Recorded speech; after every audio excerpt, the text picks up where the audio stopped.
పరిశుద్ధుడా, నమ్మకమైన దేవా, మీకు స్తోత్రం చెల్లిస్తున్నాం నాయనా. ఈ సమయంలో మీ సన్నిధానంలో ఇంతవరకు జరిగినటువంటి ప్రార్థన అంతటిని బట్టి వందనాలు. పాటల ద్వారా, ఆరాధన ద్వారా అయ్యా ఇదనైనా మీ నామాన్ని ఘనపరిచే భాగ్యం దయచేశారు. మీ మాట వినే తరుణం నాకు, మాకు, మా అందరికీ ఈ ఛానల్ ద్వారా వింటున్నటువంటి వాళ్ళందరికీ కూడా ప్రసాదిస్తున్నందుకు వందనాలు. మీ గొప్ప మాట ప్రభా మాకు తండ్రి ధైర్యమును, ఆదరణను, అదే రీతి ప్రభా మా అభివృద్ధి కొరకు, మా యొక్క క్షేమం కొరకు, మా సౌఖ్యం కొరకు మీరు అందిస్తున్న ప్రతి మాటను బట్టి స్తోత్రం. దీవించండి. మీ గొప్ప కార్యములన్నిటి కొరకు మహిమ చెల్లిస్తున్నాం. విచ్చేసినటువంటి ప్రియులందరిని బట్టి వందనాలు. ఇంకా ప్రభా ఎవరైనా వస్తే వారి కొరకు ప్రార్థన చేస్తున్నాం. వచ్చిన వారందరూ వారి వారి తలంపులు, ఆలోచనలన్నిటిలో ప్రభా మీ మందిరానికి వెళ్ళినప్పుడు నాకు ఈ రకంగా మీరు సహాయం చేయమని ఎవరైతే వేడుకున్నారో వాళ్ళందరి కొరకు ప్రార్థిస్తున్నాం. కొంతమంది అనాలోచితంగానే రావచ్చు, అయితే వారికి కూడా ఆలోచన కలిగజేయండి. ఎవరైతే ప్రభా వారి హృదయాలను సమర్పించుకొని మీ కొరకు బ్రతకాలని ఆశతో వచ్చారో, అట్టి ఆసక్తితో ఉన్నారో వారి కొరకు ప్రార్థన చేస్తున్నాం. అయ్యా నమ్మకస్తులను, యథార్థవంతులను దీవించేదేవా మీ కృపా బాహుళ్యానికి సమర్పిస్తూ యేసు ఘనమైన నామములో అడుగుచున్నాం తండ్రి, ఆమేన్. మనందరం కూడా దేవునికి పిల్లలం. ఎంతమంది నమ్ముతారు నేను దేవుని కుమారుని కూతురునని? Okay, very good. అందరూ నమ్ముతారు. యోహాను సువార్త 1వ అధ్యాయం 12వ వచనం, తనను ఎందరు అంగీకరించిరో వారికి అందరికీ, అనగా ఆయన నామందు విశ్వాసం ఇచ్చిన ప్రతి వారికి ఆయన అధికారం అనుగ్రహించాడు. హల్లెలూయా. దేవుని పిల్లలయ్యేటువంటి అధికారం దేవుడు మనకిచ్చాడు. మనం దేవుని పిల్లలం. మీకు ఎంతమంది పిల్లలు ఉన్నారు? ఒక్కొక్కరికి పిల్లలు, పెళ్ళైన వాళ్ళు పిల్లలు ఉన్నారు కదా. ఎన్నడూ నా కొడుకుని కొట్టలేదు, రోజు తిండే పెడతా కొట్టను అనేవాళ్ళు ఉన్నారా? కొడితే ఏమవుతుంది? ఆ తప్పు తెలుసుకోకుండా ఉంటారు. కొట్టిన తర్వాత మళ్ళీ ఆ పని చేయకుండా ఉంటారు. కొడుతున్నారు కనుక ఇదేందో మా నాన్నకి, అమ్మకి ఇష్టం లేదు అని అనుకుంటారు. కానీ దేవుని వాక్యం కూడా ప్రభు ఏం చెప్తున్నాడంటే, ప్రకటన గ్రంథం 1వ అధ్యాయం 3వ అధ్యాయం 19వ వచనం, నేను ప్రేమించుచున్న వారినందరినీ, నేను ప్రేమించుచున్న వారందరినీ గద్దించి శిక్షించుచున్నాను. దేవుడి పిల్లలైతే ఎవరైతే ఉంటారో వాళ్ళని దేవుడు గద్దిస్తూ ఉంటాడు, శిక్షిస్తూ ఉంటాడు. వాళ్ళని ప్రేమిస్తున్నాడు కనుక వాళ్ళని గద్దిస్తాడు. రోడ్డున పోయే పిల్లోడు ఎవడు ఎటన్నా పోతే మనకేమొచ్చింది? వాడిని చేయబట్టుకొని లాగం, వాడిని చెంప మీద ఒకటి కొట్టం. ఎందుకు? మన పిల్లవాడు కాదు కనుక. కానీ మనం ఆయన ప్రేమించట్లేదు కనుక, ఆయన ఎవరో మనకు తెలియదు కనుక. దేవుని వాక్యం చెప్తుంది, నేను ప్రేమించు వారిని గద్దించి శిక్షించుచున్నాను. తర్వాత హల్లెలూయా, నీవు ఆసక్తి కలిగి మారు మనసు పొందు. ఒకసారి ఆలోచన, నాకెందుకు ఈ శిక్ష పడింది, నాకెందుకు ఈ గద్దింపు వచ్చింది? కానీ నేను గద్దింపు పొందడం వలన, ఈ శిక్ష నేను పొందుకోవడం వలన నేను ఎక్కడ తప్పిపోయాను, లేకపోతే నేను ఎక్కడ దేవుని సన్నిధిలో సరిగా లేను అని అనుకొని మారు మనసు పొంది ఏం చేయాలి? ఆసక్తి కలిగి మారు మనసు పొందాలి. ఆసక్తి, ఎందుకు నాకు ఈ దెబ్బ పడింది అనేది దాని మీద ఆసక్తి ఉండాలి కదా. ఊరికనే దెబ్బలు పడతాయా? అనవసరంగా దెబ్బలు పడతాయా? పడవు. దెబ్బ పడింది అంటే ఏమన్నట్లు? నువ్వు జాగ్రత్తగా ఉండమని అర్థం. నువ్వు జాగ్రత్తగా ఉండాలి అంటే దేని మీద జాగ్రత్తగా ఉండాలి అని ఆసక్తి పెంచుకోవాలి. ఆసక్తి పెంచుకొని మారు మనసు. పెన్నం మీద చేయబెట్టారనుకోండి, పెన్నం మీద చేయబెట్టారు, పెన్నం మీద చేయబెట్టేస్తే అది ఏమంటుంది? మీ చేయి సగం వదిలిసేస్తుంది కదా. ఎందుకు ఇలా జరిగింది అంటే ఇంకొకసారి పెనం మీద చేయి పెట్టొద్దు. కనుక దేవుని యొక్క వాక్యం చెప్తుంది ఏంటంటే, దేవుడు ప్రేమిస్తున్నాడు కనుక గద్దిస్తాడు, శిక్షిస్తాడు. తర్వాత ఆసక్తి కలిగి ఉండి దానిలో నుండి మారు మనసు పొందాలి. హల్లెలూయా. ఆసక్తి కలిగి మారు మనసు పొందాలి. ఎవరో ప్రేరేపిస్తే కాదు, సురుకు తగిలితేనే కదా తెలుస్తుంది. Taste and see that the lord is good, always is good. Some time we are doing wicked things కదా, some time now and then misuse things అనేది చేయడం వలన దెబ్బ పడతాయి. దెబ్బ పడకపోతే మనం సరిగాం. కానీ దేవుడు కూడా చెప్తున్నాడు ఏంటంటే, ఆయన ప్రేమించేవారు, తను ప్రేమించేవారిని, వారిని అందరినీ, ఒక్కరిని కాదు, పెద్ద మేధావులైనా సరే, ప్రాఫిట్స్ అయినా సరే, అందరిని అయినా సరే, ఇర్మియాను ఒక్క పక్కకే పడుకోమంటాడు దేవుడు. ఎందుకు ఒక పక్కకే పడుకోవాలి? ఆయన ఎవరైనా కదిలిస్తే, ఎవరైనా పలకరిస్తే ఏమంటాడంటే, నువ్వు చక్కగా ఉంటే నన్ను దేవుడు సరిగా పడుకోమనేవాడు, నీవు చక్కగా లేకపోవడం వలన నన్ను ఇట్లా పడుకోమన్నాడు. కనుక ఇర్మియాకు పేరు పెట్టారు ప్రజలు ఏంటంటే, విలపించు ప్రవక్త అని పేరు పెట్టాడు.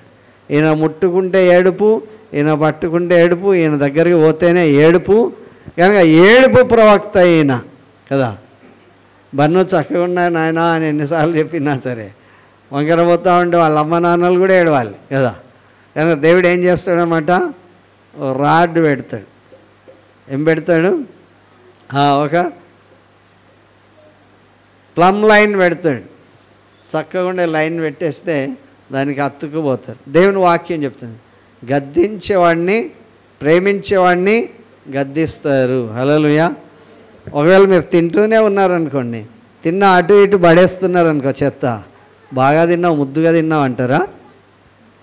సరే నువ్వు అని చెప్తారు కదా. తినడంలో కూడా నాకు ఇదేం బాధ అనుకుంటే వాళ్ళ ఇష్టం, మనం ఏం చేయలేము. కానీ దేవుని వాక్యం చెప్తుంది ఏంటంటే, ఆసక్తి కలిగి, ఎందుకు నా శిక్ష, ఎందుకు నేను ఇక్కడ ఫెయిల్ అయినా, ఎందుకు ఈ పరిస్థితిలో ఫెయిల్ అయ్యా, ఎందుకు ఈ పనిలో ఫెయిల్ అయిపోయినా, ఎందుకు వీళ్ళ దగ్గర ఫెయిల్ అయిపోయినా అనేటువంటి దాన్ని మనం ఎవాల్యుయేట్ చేసుకోవాలి. ఎవాల్యుయేట్ చేసుకున్నప్పుడు అప్పుడు మనకు అర్థమవుతుంది. ఇది మన దగ్గర 1000 రూపాయలు ఉన్నాయనుకోండి, 1000 రూపాయలకి వెళ్ళి 2 రూపాయలు పడిపోయాయి అనుకోండి, పోతే పోనీ అంటారా? వాటి మీద ఆసక్తి కనుక దాన్ని ఏం చేస్తారు, వెతుకుతూ ఉంటారు. కనుక రీకలెక్ట్ ఏం చేయాలి, రీకలెక్ట్ చేయాలి. వేర్ ఐఎమ్ లాస్ట్, నేను ఎక్కడైతే పోగొట్టుకున్నాను అనేటువంటి దాని మీద మనం ఆసక్తి చూపించాలి. ఎప్పుడైతే ఆసక్తి చూపిస్తామో మనం మారు మనసు పొందుతాం. హల్లెలూయా. ఆసక్తి చూపిస్తే మారు మనసు పొందుతాం కదా. ఇల్లు సరిగా ఊడవలేదనుకోండి, ఎవరో వచ్చి కరెక్షన్ చేస్తారు, అదంతా దుమ్ము అట్లే ఉంది అంటే మళ్ళీ ఏం పట్టుకోవాలి, గన్ పట్టుకొని వెళ్ళాలి కదా, దాన్ని మళ్ళీ శుభ్రం చేయాలి. కనుక దాని మీద ఆసక్తి ఉండాలి. ఏ పనిలో అయినా సరే ఆసక్తి ఉండాలి. ఆసక్తి కలిగి పనిచేస్తే మనకు మారు మనసు అనేది వస్తుంది.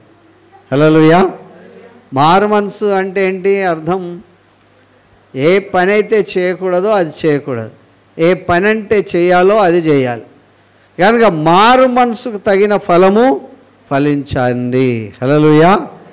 కనుక దేవుడు తను ప్రేమించే వారిని గద్దించి శిక్షించుచున్నాడు గనుక నీవు ఆసక్తి కలిగి మారు మనసు. చిన్నప్పుడు ఎప్పుడో పిల్లలంతా అల్లరి చిల్లరగా ఉండేవాళ్ళు. కొంతమంది పిల్లలైతే హైపర్ యాక్టివ్ ఉంటారు, వాడిని ఎవరు పట్టుకోలేరు, ఏం చేయలేరు. హైపర్ యాక్టివ్, చాలా స్ప్రింగ్ లాగా ఉంటారు. కనుక కొన్ని రోజులు అయిన తర్వాత వాడికి బుద్ధి వచ్చినప్పుడు సెట్ రైట్ అవుతాడు. అప్పుడు అనిపిస్తుంది, ఆ అమ్మాయినా ఇలాగ మాట్లాడింది, ఇప్పుడు ఇట్లా మౌనంగా ఉన్నది అని. కనుక దేవుడు మనందరినీ సరి చేయడానికి సిద్ధపడుతున్నాడు. హల్లెలూయా. హల్లెలూయా. ఆయన ప్రేమిస్తున్నాడు కనుక మనల్ని శిక్షిస్తూ ఉంటాడు, తర్వాత గద్దిస్తూ ఉంటాడు. కనుక నాకెందుకు ఈ గద్దింపు వచ్చిందని ఆసక్తితో చూడాలి, నాకెందుకు ఈ గద్దింపు కలిగింది అనేటువంటి దాని మీద దృష్టి పెట్టాలి. అలాంటప్పుడే దేవుడు యొక్క దీవెనలు పొంది మనం మారు మనసు పొందే అవకాశం ఉంటుంది. హెబ్రీ పత్రిక 12వ అధ్యాయం 5-6 వచనం. హెబ్రీ పత్రిక 12వ అధ్యాయం 5-6.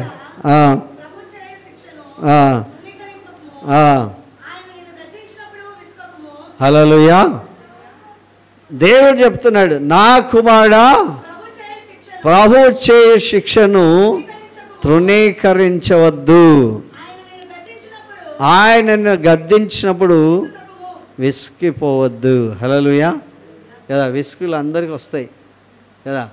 ఒకసారి పని చెప్పంగానే మళ్ళీ పోయి రాగానే మళ్ళీ వెళ్ళు అంటే విసుకే కదా. అపార్ట్మెంట్లో ఉన్నోడు కిందికి దిగి పోవాలంటే మళ్ళీ పైదాకా ఎక్కి రావాలి అంటే విసుకే. కనుక ఏదైనా పనికి చాలా లైన్లో నిలబడి ఆ పని చేసుకొని వచ్చిన తర్వాత మళ్ళీ పోయి ఆ లైన్ కట్టాలంటే విసుకే కదా. కనుక 2 పిల్లల్ని ఎత్తుకొని పోయి మళ్ళీ తీసుకొని రావాలంటే విసుకే.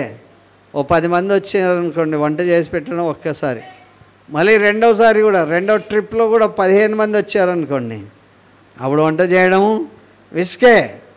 కానీ దేవుని మాట చెప్తున్నటువంటి మాట, నా కుమారుడా ప్రభు చేయు శిక్షను తృణీకరించవద్దు. ఆయనను గద్దించినప్పుడు విసుకకుము.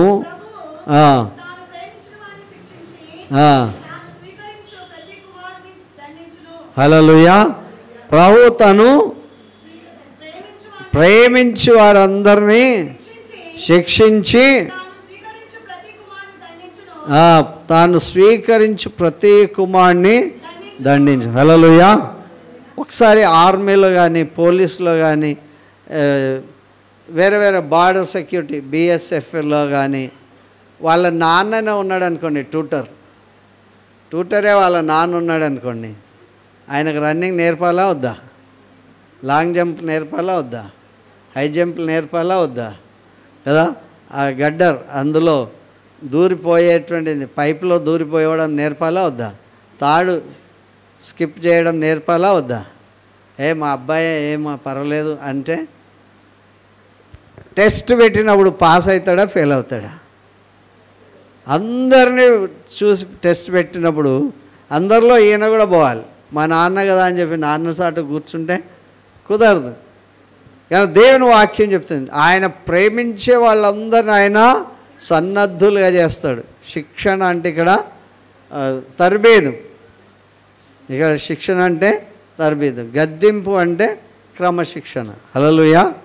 కనుక దేవుడు తను ప్రేమించే వాళ్ళందరూ కూడా బాగా గొప్పగా ఉండాలని కోరుకుంటాడు. సింహంతో పోరాటం నేర్పించాడా లేదా? నా ఏళ్ళకి యుద్ధం నేర్పిస్తాడని చెప్పాడా లేదా? కనుక సునాయాసంగా ఏం పెంచడు దేవుడు, రాటు తేలేటట్లు పెరగాలని కోరుతాడు. కనుక ఆయన గద్దించేటువంటి గద్దింపుకు లోబడితే వాళ్ళని దేవుడు అద్భుతంగా ఆశీర్వదిస్తాడు. కనుక ఏమనుంది అక్కడ, ప్రభు తాను ప్రేమించు వాణ్ణి శిక్షించి తాను స్వీకరించు ప్రతి కుమారుని దండిస్తూ ఉంటాడు అని కుమారులతో సంభాషించినట్లు ఆయన హెచ్చరికను మర్చితిరి. హల్లెలూయా. ఉట్టిగా జోక్స్ వేసుకుంటూ ఉంటే జోకర్ అయిపోతాడు కదా. ఏం చేయాలి? ఎప్పుడు జోక్ వేయాలో అప్పుడు జోక్ వేయాలి, ఎప్పుడు క్రమశిక్షణ పెట్టాలో అప్పుడు క్రమశిక్షణ పెట్టాలి, ఎప్పుడు భోజనం చేయాలో అప్పుడు భోజనం చేయాలి. కానీ దేవుడు సమస్తం మనకి నేర్పిస్తూ ఉంటాడు. హల్లెలూయా. నేను నేర్చేసుకున్న అయిపోయింది అనడానికి వీల్లేదు. ఆయన ప్రేమించే కుమారుని ఖచ్చితంగా శిక్షిస్తాడు.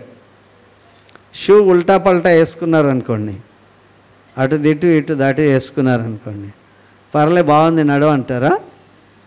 ఏ తండ్రి అయినా నడువు అని అట్లా నడిపించుకొని పోతే చూసే వాళ్ళంతా ఎవరిని తిడతారు? అర్థం కాలే. తండ్రిని తిడతారు. ఎందుకు? వాడికి వేసుకోవడానికి రాదని నువ్వు నేర్పించవా కదా. ఏదైనా సరే మనం చేసి చూపించాలి, తర్వాత నువ్వు చేయమని చెప్పాలి. మనం చేసి చూపించకుండా చేస్తే ఆ క్రమం అనేటువంటిది వాళ్ళకి అలవాటు పడదు. అలాగే దేవుడు మనల్ని రకరకాలైన శిక్షల్లో నుండి తీసుకువెళ్తాడు. హల్లెలూయా. రకరకాలైనటువంటి తర్బీదుల నుండి తీసుకెళ్తాడు. రకరకాల గద్దింపుల నుండి తీసుకెళ్తూ ఉంటాడు. కానీ దేవుని యొక్క కార్యాలు మనకి ఆ అప్రస్తుతం అర్థం కాదు, ఆ క్షణం అర్థం కాదేమో, కానీ తర్వాత తెలుస్తుంది, ఓహో ఈ పని కొరకు దేవుడు నన్ను ఇలాగా ఆపేసాడు, కానీ ఈ విషయం కొరకు దేవుడు నన్ను ఆపేసాడు, ఈ విషయంలో దేవుడు నన్ను ముందు పెట్టాలని అనుకుంటున్నాడు అని మనకు దేవుని వాక్యం చెప్తుంది. సామెతల గ్రంథం 3వ అధ్యాయం 12వ వచనం. సామెతల గ్రంథం 3వ అధ్యాయం తండ్రి తనకిష్టుడైన కుమారుని గద్దించిన రీతిగా యెహోవా తాను ప్రేమించు వారిని గద్దిస్తాడు. కనుక తండ్రి తన కుమారుడికి ఇష్టడైన వాడికి ఎంతెంత మంచి డ్రెస్సులు తెస్తాడో అంత మంచి బెత్తం కూడా వాడతాడు కదా. మంచి డ్రెస్సులు తేవాలి, మంచి బెత్తం కూడా వాడాలి. కనుక దేవుని వాక్యం చెప్తూ ఉన్నది, తండ్రి తనకిష్టుడైన కుమారుని గద్దించు రీతిగా యెహోవా తాను ప్రేమించు వారిని గద్దిస్తారు. హల్లెలూయా. కనుక గద్దింపులో క్రమశిక్షణ ఉన్నది. కనుక ఎప్పుడైతే గద్దింపు ఉంటుందో అవతలాడు ఫ్రెండ్ పిలుస్తాడు, రారా రారా అని. అదంటే మా నాన్న ఉన్నాడు, గమ్మునున్నా కదా. మా నాన్న పోనీ రవి వస్తా, కానీ నన్ను ఇబ్బంది పెట్టకు కదా. కానీ మా నాన్న పోయిన తర్వాత మా అమ్మ దగ్గర పాకెట్ మనీ తీసుకొని కూడా రావచ్చు. ఇప్పుడు మా నాన్న ఉంటే ఏడికి, ఎందుకు, ఎప్పుడు వస్తావు, ఎక్కడ పోతావు, ఏడుంటావు, ఇవన్నీ ప్రశ్నలు ఉంటాయి. కొంచెం సేపు ఆగు మళ్ళీ వస్తా కదా. కనుక దేవుని వాక్యం చెప్తున్నటువంటి మాట ఏంటంటే, తనను ప్రేమించేవాడికి, తనకిష్టుడైనటువంటి దేవుడు తనకిష్టుడైనటువంటి కుమారుడికి గద్దించే రీతిగా యెహోవా తాను ప్రేమించే వాళ్ళను గద్దిస్తాడు. హల్లెలూయా. ఎంతమంది మీ అమ్మ నాన్నలతో దెబ్బలు తిన్నారు? తిన్నారా? అప్పుడు తిన్నందుకు ఇప్పుడు ఏమనిపిస్తుంది? వంట చేయకపోతే కొట్టింది, వాకిలు కూడా కొట్టింది, తర్వాత రకరకాల స్కూల్కి పోకపోతే కొట్టింది, హోంవర్క్ చేయకపోతే కొట్టింది కదా. ఆ కొట్లన్నీ ఇప్పుడు కనబడతలే. కనుక దేవుని వాక్యం చెప్తా ఉన్నది, దేవుడు చెప్తున్నాడు, ఆయనను ప్రేమించే వాళ్ళని ఆయన తప్పక ఆయనకిష్టుడైన వాడిని గద్దిస్తూ ఉంటాడు. హల్లెలూయా. అప్పుడప్పుడు తయారు చేస్తూ కూడా వేస్తారు కదా. తయారు చేస్తూ కూడా ఒక్కటి పడిందంట, ఇంకేంటి ఏడుపు వచ్చినా సరే ఇదంతా కదా, ఏమేమి చేస్తా పడుతూనే ఉంటాయి. పడ్డాయా అంటే యువతలుగా అమ్మాయా లేదంటే.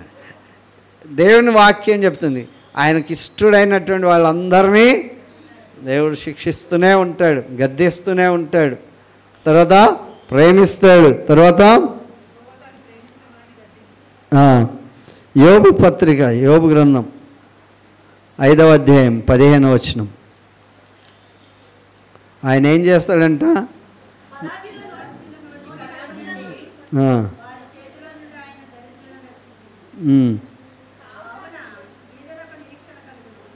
యోబు గ్రంథం 5వ అధ్యాయం 18వ వచనం.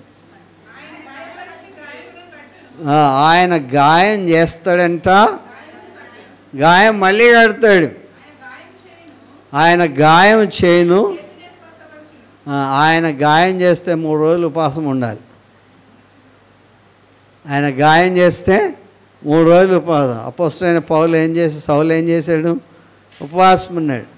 కనుక ఆయన గాయం చేస్తాడు, గాయం కడతాడు, మళ్ళీ ఆయన వెంట్రాలు తీసుకెళ్తాడు. ఆయన చేతిలో స్వస్థత ఉన్నది. గాయం చేసేవాడు ఆయనే. సరిగా వినకపోతే, విచ్చలవిడిగా ప్రవర్తిస్తే ఏం చేశాడు? గాయం చేశాడు. గాయం చేసి గాయం మాన్పి మళ్ళీ ప్రభు వైపు త్రిప్పాడు. హల్లెలూయా, హల్లెలూయా. కనుక ఆయన గాయం చేస్తాడు. మనం అనుకుంటాం ఆయన చాలా మంచి ప్రేమమయుడు, ఏం అనడు. అలా కాదు. దేవుడు చెప్తున్నాడు, పిల్లల్ని ఎట్లా అయితే మనం ప్రేమిస్తామో ఆ ప్రేమ వారికి రాబోయే కాలంలో గుర్తుండేటట్లుగా చేస్తూ ఉంటాడు కదా. ఎప్పుడైనా అట్ల కాడ పెడతారు కదా, పెట్టరా కొంతమంది. కనుక దేవుని వాక్యం చెప్తుంది అలాంటి పరిస్థితి అది ఎప్పటికి కూడా ఫర్ ఎవర్ రిమెంబర్, ఎప్పటికి కూడా ఉండేటట్లుగా చేస్తాడు. ఆయన గాయాన్ని మాన్పి, గాయం చేసి గాయాన్ని మాన్పి ఆయన హస్తం ద్వారా స్వస్థత అనుగ్రహిస్తాడు. హల్లెలూయా. మనకి ఎప్పుడైతే కొంచెం తగులుతుంది అనుకుంటామో ఏం చేయాలి? టర్న్ అబౌట్ అని మళ్ళీ ఎక్కడ తిరగాలి? ప్రభు వైపే తిరగాలి. ఎప్పుడైతే ప్రభు వైపు తిరుగుతామో ఆయన మనల్ని ప్రేమిస్తాడు. హల్లెలూయా, హల్లెలూయా. రోడ్డుగా పోతుంటే అనేకమైనటువంటి బుద్ధిహీనుని వీపునకు బెత్తమే తగునంట. ఇక వెళ్తూ ఉంటే ఏం తగులుతుంది? బెత్తమే తగులుతుంటాయి. కానీ ఎప్పుడైతే బుద్ధిమంతుడు అవుతారో దేవుని వైపు తిరుగుతారు. కానీ దేవుని వాక్యం మనకు జ్ఞాపకం చేస్తున్నటువంటి మాట ఏంటంటే 1 పేతురు 5వ అధ్యాయం 6వ వచనం.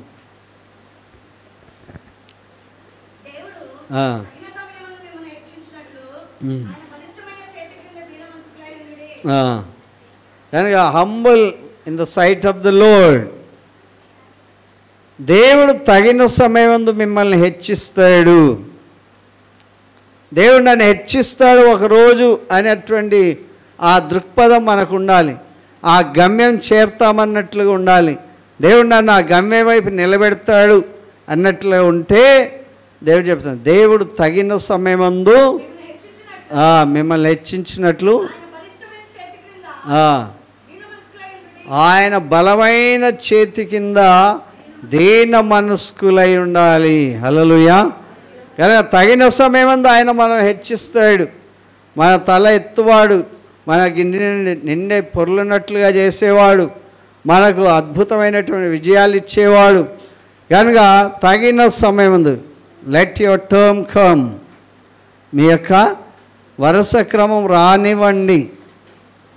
కొన్నిసార్లు ఆతృత కదా, పరిగెడతా ఉంటారు. కనుక ఏమీ దొరకదు. దేవుని వాక్యం చెప్తుంది సోమరి పాత్రను ముంచుతాడు కానీ అంత టైం లేదంట ఆయనకి, మరి ఏం చేస్తాడు. కనుక దేవుని వాక్యం చెప్తా ఉంది.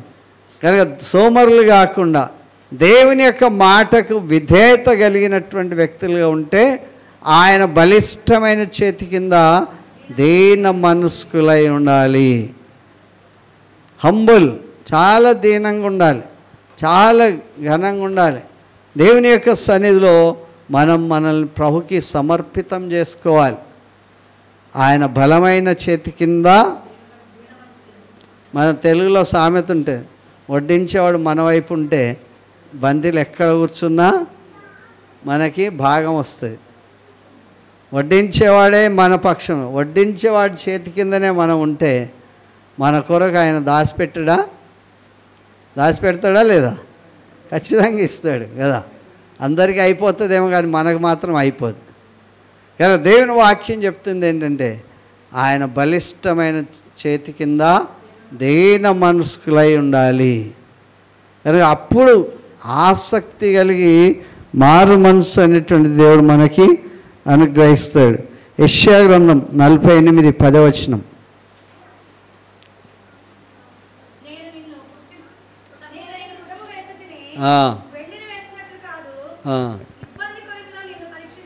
హల్లెలూయా. ఇది చాలా కఠినం.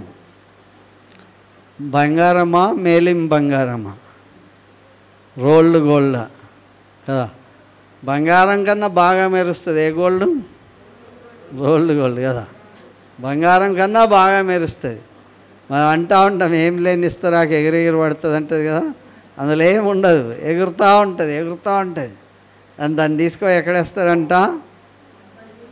ఇబ్బంది కొలిమిలో వేస్తాడండి. నేను నిన్ను పుటం వేస్తున్నాను, వెండిని వేసినట్లు కాదు, ఇబ్బంది కొలిమిలో నిన్ను పరీక్షిస్తాను.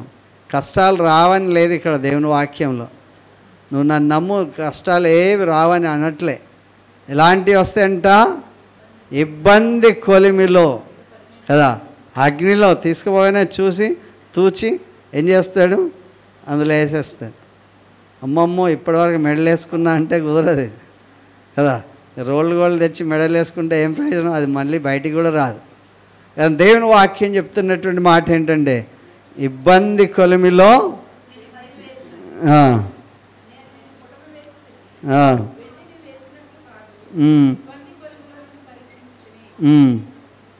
ఇబ్బంది కొలిమిలో ఇబ్బందులు వస్తూ ఉన్నాయి కదా, చాలామందికి వచ్చాయి, వస్తూ ఉన్నాయి, వస్తూనే ఉంటాయి, ఇంకా వస్తాయి.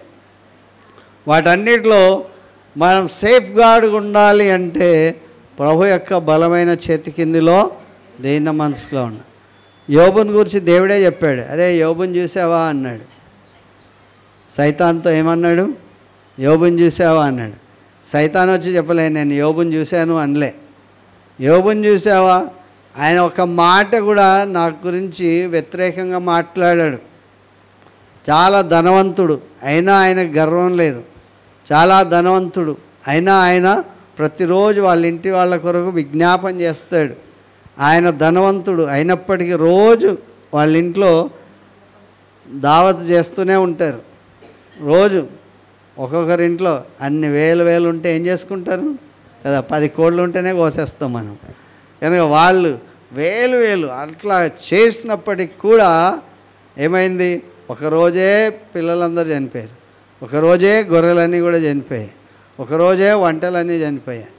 కనుక అన్నీ కూడా సమస్తం ఒక్క రోజులోనే పోయినాయి. హల్లెలూయా. కనుక ఇబ్బంది ఇవన్నీ తీసేస్తే వీటి కొరకు దేవుణ్ణి ఆశ్రయించలే. ఆయన దేవుణ్ణి ఆశ్రయించాడు కనుక అవన్నీ వచ్చాయి. హల్లెలూయా. కనుక మనం ఏమనుకుంటామంటే, నా ఉద్యోగం కొరకు అడిగిపోతున్నా, నా స్టడీ కొరకు ఇక్కడ పోతున్నా, నా దేని కొరకు ఇక్కడ పోతున్నా. కానీ దేవుడి కొరకు ఎప్పుడైతే బ్రతుకుతామో all things shall be added unto you అంటే అన్నీ కూడా వచ్చి మీకు అతుక్కుంటాయి. హల్లెలూయా. నువ్వు అడుగుపెట్టిన స్థలాన్ని దేవుడు ఇస్తాడు. నువ్వు పిండి పిసికే తొట్టిని దేవుడు నీకు ఇస్తాడు.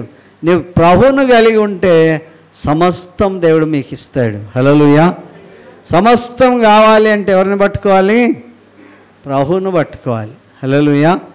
కనుక ఇబ్బంది కొలిమిలు వచ్చినా ఏమొచ్చినా సరే మన చర్చి చాలా బెటర్. దేవుడు గొప్పగా దీవించాడు. కరోనాలో అన్ని చర్చెస్ వాళ్ళు ఎవరో ఒకరు పోయినారు, కానీ మన చర్చిలో అందరు పోయిన వాళ్ళు కూడా బయటికి వచ్చారు. హల్లెలూయా. కనుక దేవుణ్ణి ప్రేమించేటువంటి వాళ్ళ కొరకు ఆయన గొప్ప కార్యాలు మన కొరకు దాచిపెట్టాడు. చాలా సందర్భాల్లో మనకి ఉన్నటువంటి వసతులను, వనరులను, ధనాన్ని, బలాన్ని, మాటకారితనాన్ని పట్టుకొని ఇక నేనే అన్నట్లుగా ఫీల్ అవుతే దేవుడు అంటాడు, ఇబ్బంది కొలిమి ఉన్నది జాగ్రత్త. ఏమున్నది? ఇబ్బంది కొలిమే గాక దెబ్బలు కూడా ఉన్నాయి జాగ్రత్త. ఇంకేముంది? శిక్ష ఉంది జాగ్రత్త అని దేవుడు చెప్తా ఉన్నాడు. దేవుని వాక్యములు మనం చూస్తాం ఏంటంటే, విలాప వాక్యములు 3వ అధ్యాయం 33వ వచనం. విలాప వాక్యములు 3.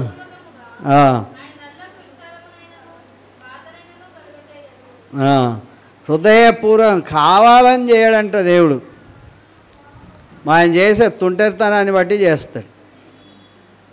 కావాలని ఏం చేయడు కదా. మీ నాన్న ఊరికే పిలిచి ఇట్రా బాబు నాకు కొట్టబుద్ధి అవుతుందని కొడతాడా? ఏం కొట్టాడు. ఎందుకు పిలుస్తాడు? ఏదైనా తుంటరి పని ఆయన కంటికి కనబడినా, చెవికి వినబడినా కదా, మెల్లగా సైడ్కి పిలిచి అప్పుడు చూపిస్తాడు. దేవుని వాక్యం చెబుతాం, హృదయపూర్వకంగా విచారమైన బాధ అయినా కలగజేయడు. మనం ఎక్కడ తప్పిపోయినామో ఆ తప్పిపోయిన దాన్ని బట్టి దేవుడు శిక్షిస్తాడు. హల్లెలూయా.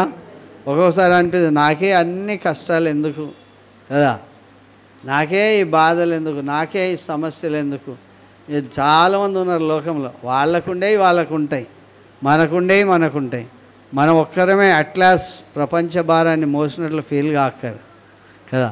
దేవుడు చెప్తున్నాడు, ఆయన ఊరికే ఎవరిని శిక్షించాడు, హృదయపూర్వకంగా ఆయన నరులకు విచారమైనను బాధ అయినను కలగజేయడు. ఎవరైనా ఊరికైనా విచారపడతారా? తింటూ విచారం పడతారా?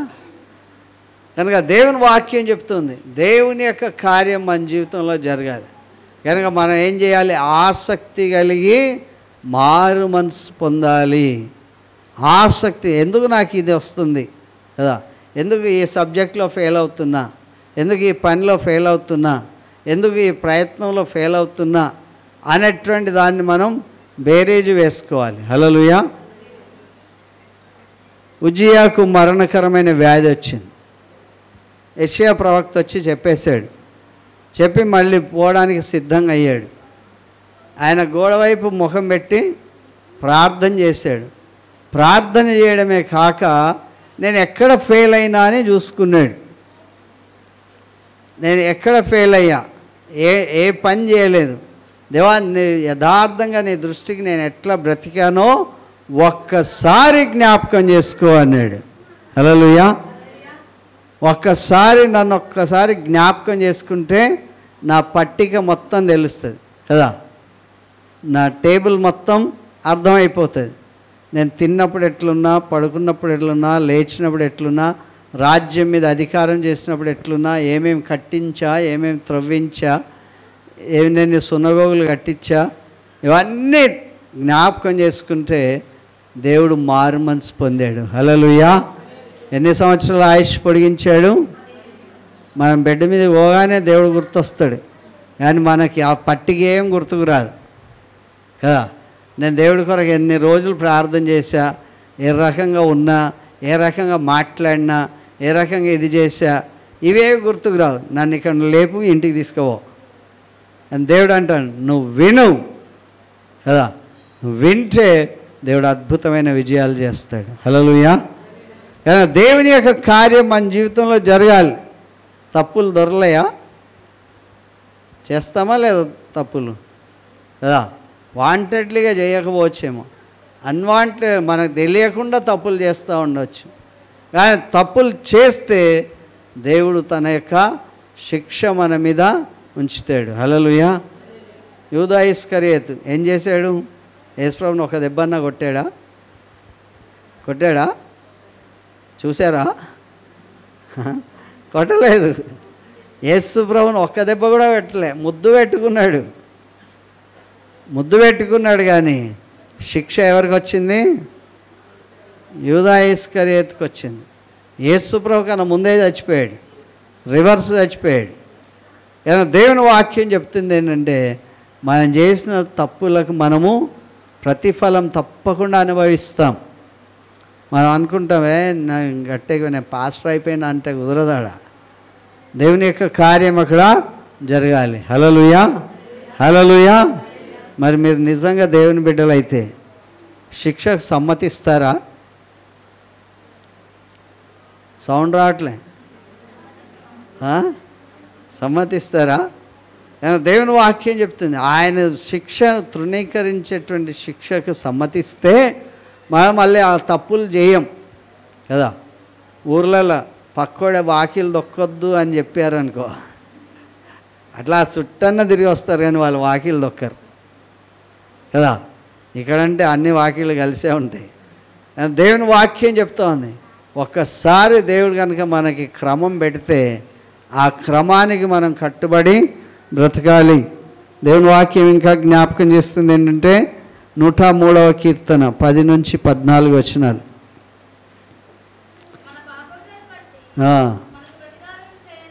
అన్నీ చిన్న తప్పులే చేశారేమో జనం, కానీ మనమైతే మన పాపములను బట్టి మనకు ప్రతీకారం చేయలేదు, మన దోషములను బట్టి మనకు ప్రతిఫలం ఇయ్యలేదు. ఇస్తే ఏమి ఇవ్వాలి? మన పాపాలని బట్టి మనకు ప్రతిఫలం ఇవ్వాలి, మన దోషాలను బట్టి మనకి ఏమి ఇవ్వాలి? ప్రతిఫలం ఇయ్యలేదు. ఆయన ప్రతిఫలం ఆయన తీసేసుకున్నాడు. మన పాపములన్నీ కూడా ఆయన పైన వేసుకొని ఆయన నిందారహితుడే ఈ లోకానికి వచ్చినప్పటికీ కూడా మనందరి పాపములు ఆయన మీద మోపబడ్డాయి. హల్లెలూయా. కనుక తర్వాత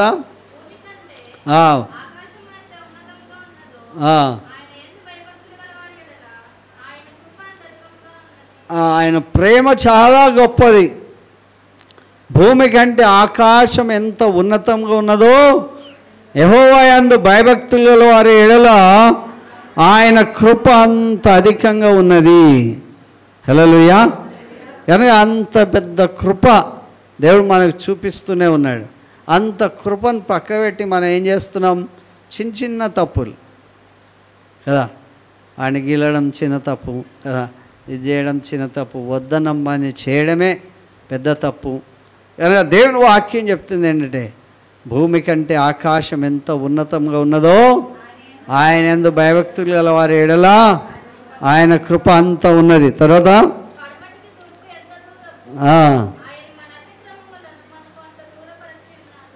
మన పాపములు మన దగ్గరికి రాకుండా, మనం మళ్ళీ పాపం జోలికి పోకుండా తూర్పుకు పడమరకు ఎంత దూరమో అంత దూరం చేసేసాడు. హల్లెలూయా. మళ్ళీ మనం పాపంలో పడకుండా ఉండడానికి కొరకు అయినా పడుతూనే ఉన్నారు కదా, అయినా పడుతూనే ఉంటారు, అయినా తిడుతూనే ఉంటారు, అయినా ఏవేవో చేస్తూ ఉంటారు. దేవుడు అంత దూరం చేశాడు. తర్వాత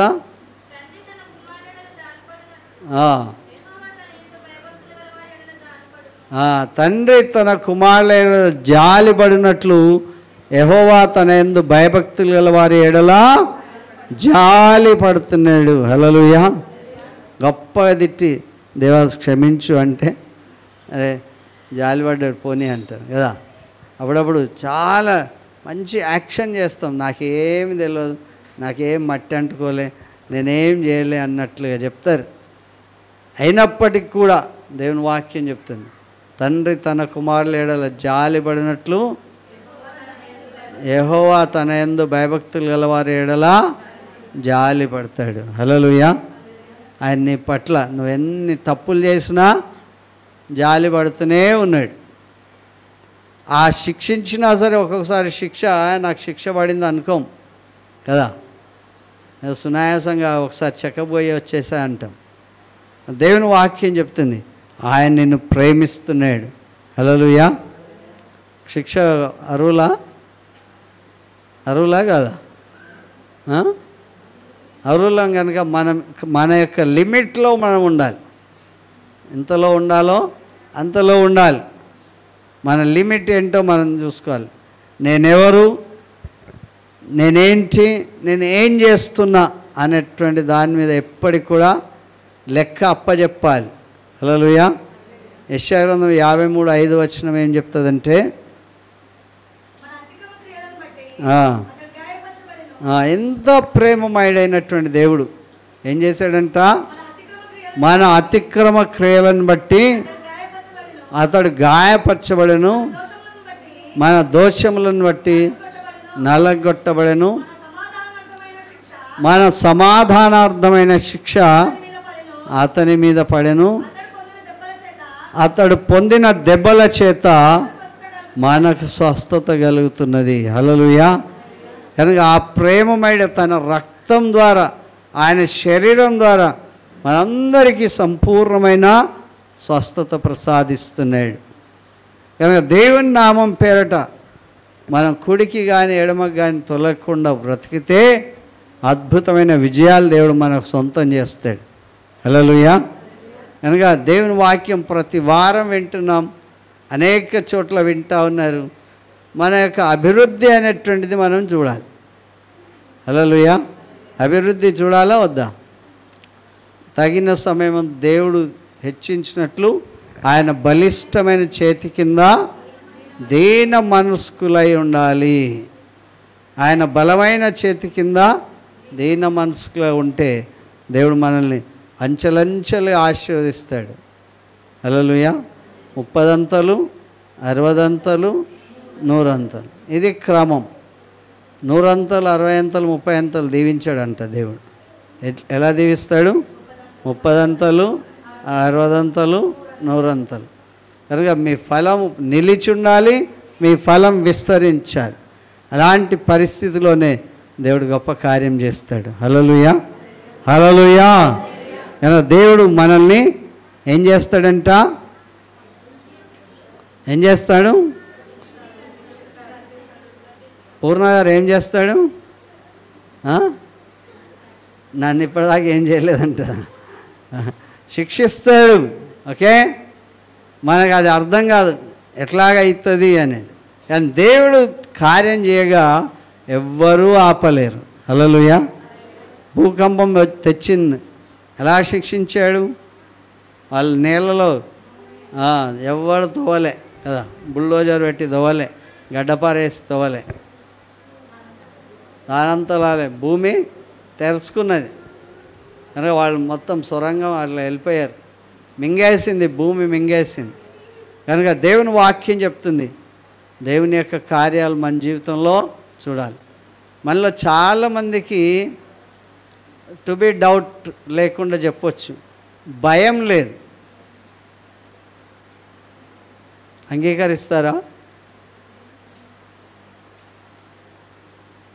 భయం లేదు. భయం లేకపోవడం వలన మనం సరైనటువంటి సమయానికి